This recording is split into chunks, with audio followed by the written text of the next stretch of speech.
सोचो कि तुम अल्लाह को क्या जवाब दोगे गुमुस्तकिन। कलमा शहादत पढ़ लो।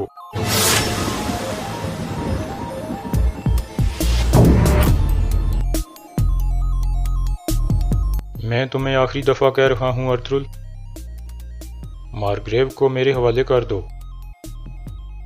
सिपाहियों,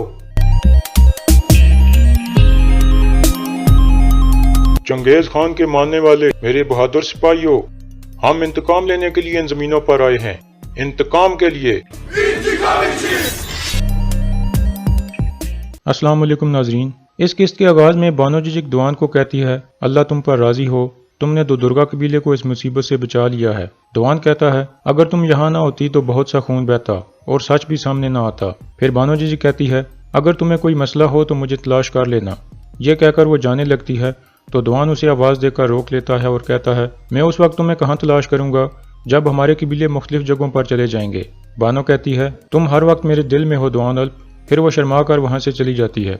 दूसरी तरफ हाइमा खातून के खेमे में गुमुस्तकिन के लिए जिरगा बुलाने की मनसूबाबंदी हो रही थी। हाइमा खातून हकीम अर्तुग को कहती हैं, अगर तुजतेकिन को मुनासिब लगे तो जिरगे की सरबराही आप करें। तुजतेकिन कहता है, आप सही कह रही हैं, मेरा गुस्सा इंसाफ के रास्ते में रुकावट बन सकता है। हकीम अर्तुग कहता है, मैं ये जिम्मेदारी उठाने के लिए तैयार हूँ। फिर तुजतेकिन कहता है, मैं गुमुस्तकिन का सर नहीं उतारूंगा, क्योंकि अर्तुल ने मेरी आंखें खोली हैं और गुमुस्तकिन को बेनकाब किया है, इसलिए उसका सर उतारने की जिम्मेदारी अर्तुल की है। पहले अर्तुल तुजतेकिन को कहता है कि तुम्हें उसका सर उतारना चाहिए, लेकिन फिर तुजतेकिन के इसरार करने पर अर्तुल रजामंद हो जाता है। दूसरी तरफ सादुद्दीन एक करीबी मेहमान खाने में मौजूद था। इतने में एक सिपाही अंदर आता है जो गुमुस्तकिन के सिपाहियों का कमांडर था। वो सादुद्दीन को बताता है कि अर्तुल हमारे मार्ग्रेव को गुलाम बनाकर कबीले में ले गया है। सादुद्दीन गुस्से से उठ खड़ा होता है और कहता है, ये तुम क्या बकवास कर रहे हो। कमांडर कहता है, तुजतेकिन और सुंगरतेकिन ने मिलकर मुझे और मेरे सिपाहियों को गिरफ्तार कर लिया था और वो कह रहे थे कि गुमुस्तकिन और आप दोनों गद्दार हैं। सादुद्दीन कहता है, तो आखिरकार वो रियासत के खिलाफ खड़े हो गए हैं, अपने सिपाहियों को तैयार करो, हम काई कबीले की तरफ जा रहे हैं। फिर सादुद्दीन लकड़ी की वो तख्ती गुस्से से तोड़ देता है जिस पर वो काफी दिनों से काम कर रहा था। दूसरी तरफ कबीले में जिरगा शुरू हो जाता है। गुमुस्तकिन को भी पकड़कर जिरगे में पहुंचा दिया जाता है। फिर हकीम अर्तुग कहता है, दोनों कबीलों के सरदारों ने मुझे इस जिरगे का सरबराह बनाया है, क्योंकि मेरा कुरकुत सरदार के साथ कोई खूनी रिश्ता नहीं है, हम सिर्फ इंसाफ करना चाहते हैं। गुमुस्तकिन कहता है, तुम में से कोई भी मेरा जज नहीं बन सकता। मैं जानता हूँ इस खेमे की अदालत में इंसाफ नहीं होगा, बल्कि अर्तुल की फितनाबाजी जीतेगी। मैं इस अदालत को और इसके फैसले को नहीं मानता। हकीम अर्तुग कहता है, अदालत की कार्रवाई शुरू होती है, अगर आपको कुछ कहना है तो अपनी बारी आने पर कह सकते हो, अभी बैठ जाओ। गुमुस्तकिन कहता है, मैं किसी के सामने भी घुटनों के बल नहीं बैठूंगा। यह सुनकर अर्तुल अपने सिपाहियों को इशारा करता है। फिर तुर्गत और बामसी उसे जबरदस्ती घुटनों के बल बिठा देते हैं। जिरगे वाले खेमे के बाहर हर तरफ सिपाही तैनात थे और कबीले के लोगों की एक बड़ी तादाद भी वहां मौजूद थी। जिरगे की अदालत में हाइमा खातून मुकदमा शुरू करते हुए कहती हैं, गोंजा गुल को दरवेश इसहाक से पता चला कि सलजान एक जड़ी बूटी लेने के लिए अकेली कबीले से बाहर गई है। हकीम अर्तुग दरवेश से पूछता है, क्या ये सच है दरवेश इसहाक? दरवेश कहता है, ये सच है। फिर हाइमा खातून कहती हैं, आयतुलन और गोंजा गुल ने मेरी बहुओं का पीछा किया, मैं अब्दुर्रहमान को साथ लेकर उनके पीछे चली गई। जब मैं वहां पहुंची तो वो दोनों मेरी बहुओं को मारने की कोशिश कर रही थीं, इसलिए मुझे आयतुलन को मारना पड़ा। गुमुस्तकिन कहता है, ये सब झूठ है, मेरी बहन और बेटी मासूम है, वो बेगुनाह हैं। फिर हकीम अर्तुग सलजान से पूछता है, आपने बताया है कि जब गोंजा गुल भाग रही थी तो आपने उसका पीछा किया था, उसके बाद क्या हुआ? सलजान कहती है, वो मुझे मिल गई थी और अपने खंजर से मुझे मारना चाहती थी, मैंने अपने आप को बचाया और इस दौरान वो भागने में कामयाब हो गई। फिर हकीम अर्तुग गुमुस्तकिन से पूछता है, क्या आपको कुछ कहना है गुमुस्तकिन? गुमुस्तकिन कहता है, ये गंदा खेल कब खत्म होगा, तुम सब लोगों से इसका हिसाब लिया जाएगा। फिर हकीम अर्तुग अर्तुल से पूछता है, आपको कुछ कहना है? अर्तुल कहता है, इस मामले के पीछे कोई और है, गुमुस्तकिन का जुर्म साबित हो चुका है, मैं इसको एक और मौका देना चाहता हूँ कि ये अपने कत्लों का एतराफ़ कर ले जो इसने सादुद्दीन कोबे के कहने पर किए हैं। इस तरह हम एक गद्दार को बेनकाब करके रियासत को फायदा पहुंचा सकते हैं। हकीम अर्तुग गुमुस्तकिन से पूछता है, क्या ये सच है? क्या आप एतराफ़ करते हो? दूसरी तरफ अमीर सादुद्दीन भी अपने सिपाहियों को लेकर कबीले की तरफ रवाना हो गया था। हकीम अर्तुग के जवाब में गुमुस्तकिन कहता है, मैं तुम्हारे झूठों के आगे नहीं झुकूंगा अर्तुल। अमीर सादुद्दीन उन सब बेवकूफ़ों से हिसाब लेगा जिन्होंने तुम्हारे झूठों पर यकीन किया है। हकीम अर्तुग कहता है, अपनी हद में रहो गुमुस्तकिन। इसके बाद वो अपना फैसला सुनाना शुरू करता है। गवाहों के बयानात के मुताबिक آپ قصوروار ثابت ہو گئے ہو گمستکن، یہ ثابت ہو گیا ہے کہ آپ نے، آیت نے اور گونجا گل نے یہ قتل کیے ہیں۔ گمستکن کہتا ہے تم سب پر لعنت پڑے گی۔ پھر تویتیکن کہتا ہے میں چاہتا ہوں کہ اس کی سزا ارطغرل کے ہاتھوں ہو، کیونکہ ارطغرل نے دونوں قبیلوں کی عزت کو بچایا ہے۔ پھر حکیم ارطغرل کو حکم دیتا ہے سپاہیوں، مجرم کو خیمے کے سامنے سزا والی جگہ پر لے جاؤ۔ اس کے بعد ترگت اور بامسی اسے پکڑ کر باہر لے جاتے ہیں۔ باہر قبیلے کے لوگ اسے دیکھ کر نعرے لگانے لگتے ہیں یہ قاتل ہے، مار دو اس کو۔ پھر ارطغرل اور باقی جرگے کے لوگ بھی باہر آ جاتے ہیں۔ گمستکن بلند آواز میں سب سے مخاطب ہو کر کہتا ہے ارطغرل کے بہتانوں پر یقین مت کرو، میں بے گناہ ہوں، آیت خاتون اور میری بیٹی بھی بے گناہ ہیں۔ امیر سعد الدین تم سب سے اس کا حساب لے گا، میں آپ کا مرگریو ہوں، ایسا مت کرو۔ لیکن لوگ دوبارہ قاتل قاتل کے نعرے لگانے لگتے ہیں اور کہتے ہیں مار دو اس کو۔ پھر ترگت اور بامسی اسے گھٹنوں کے بال بٹھا دیتے ہیں۔ ارطغرل اسے کہتا ہے سوچو کہ تم اللہ کو کیا جواب دو گے گمستکن، کلمہ شہادت پڑھ لو۔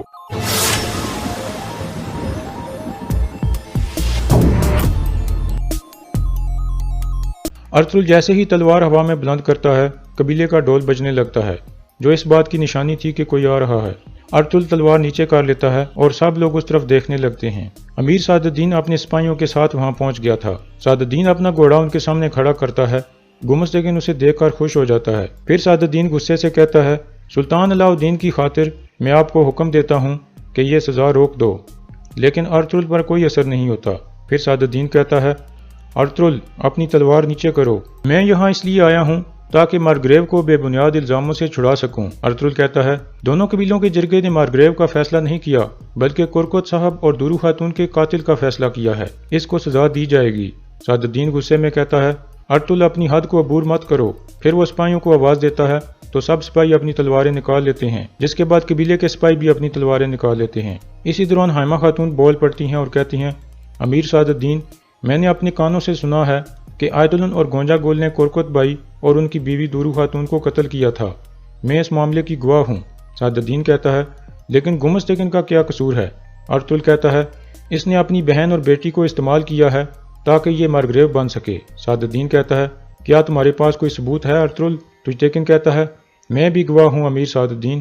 پھر گمستکن کہتا ہے یہ سب جھوٹ ہے امیر سعد الدین، ارطغرل نے تویتیکن اور حائمہ خاتون کے دماغوں میں جھوٹوں کا زہر بھرا ہے۔ پھر سعد الدین کہتا ہے اب میں ارطغرل اور گمستکن کو اپنے ساتھ مہمان خانے میں لے کر جاؤں گا اور ان دونوں سے سوالات کروں گا۔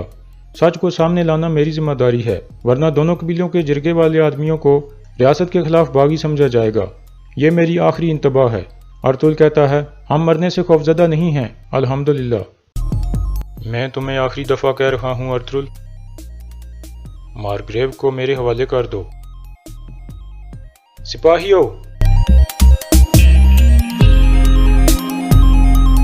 اس کے بعد ارطغرل گھومتا ہے اور اپنی تلوار کے ایک ہی وار سے گمستکن کا سر تان سے جدا کر دیتا ہے۔ سعد الدین چونک جاتا ہے اور اپنا خنجر نکال لیتا ہے۔ پھر ارطغرل گمستکن کا سر اٹھا کر اسے کہتا ہے اب تم اپنے مرگریو کو لے جا سکتے ہو اگر چاہو تو۔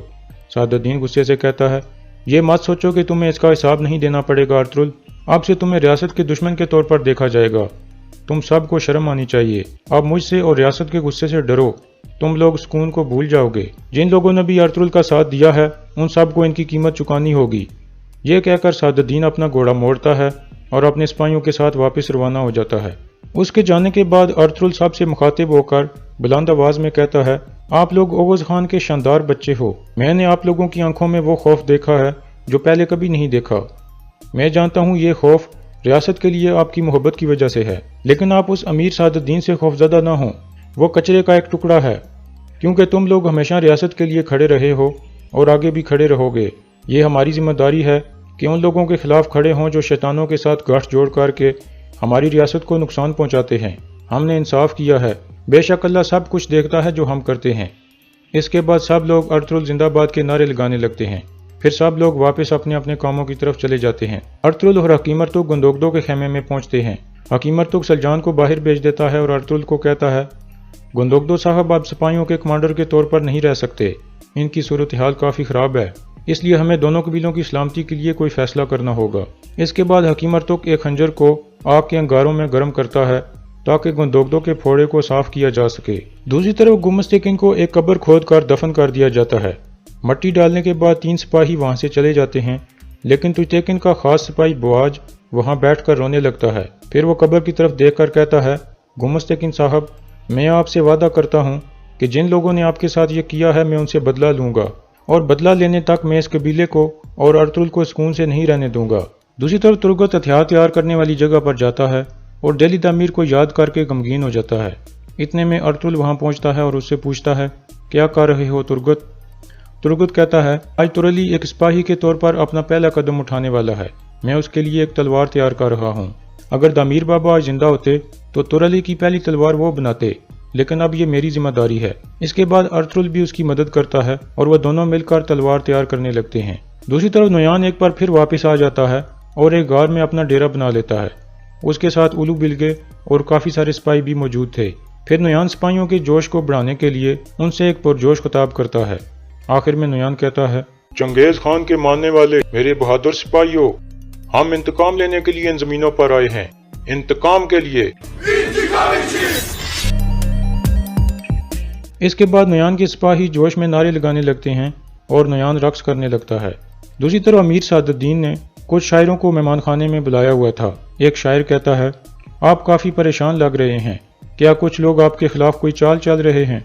इंशाल्लाह आपके इंसाफ के बाद वो लोग अपनी हद में आ जाएंगे। सादुद्दीन कहता है, इंसाफ इंतकाम का दूसरा नाम है। जब इंतकाम लिया जाता है तो इंसाफ होता है। और यहाँ इस किस्त का इख्तिताम हो जाता है।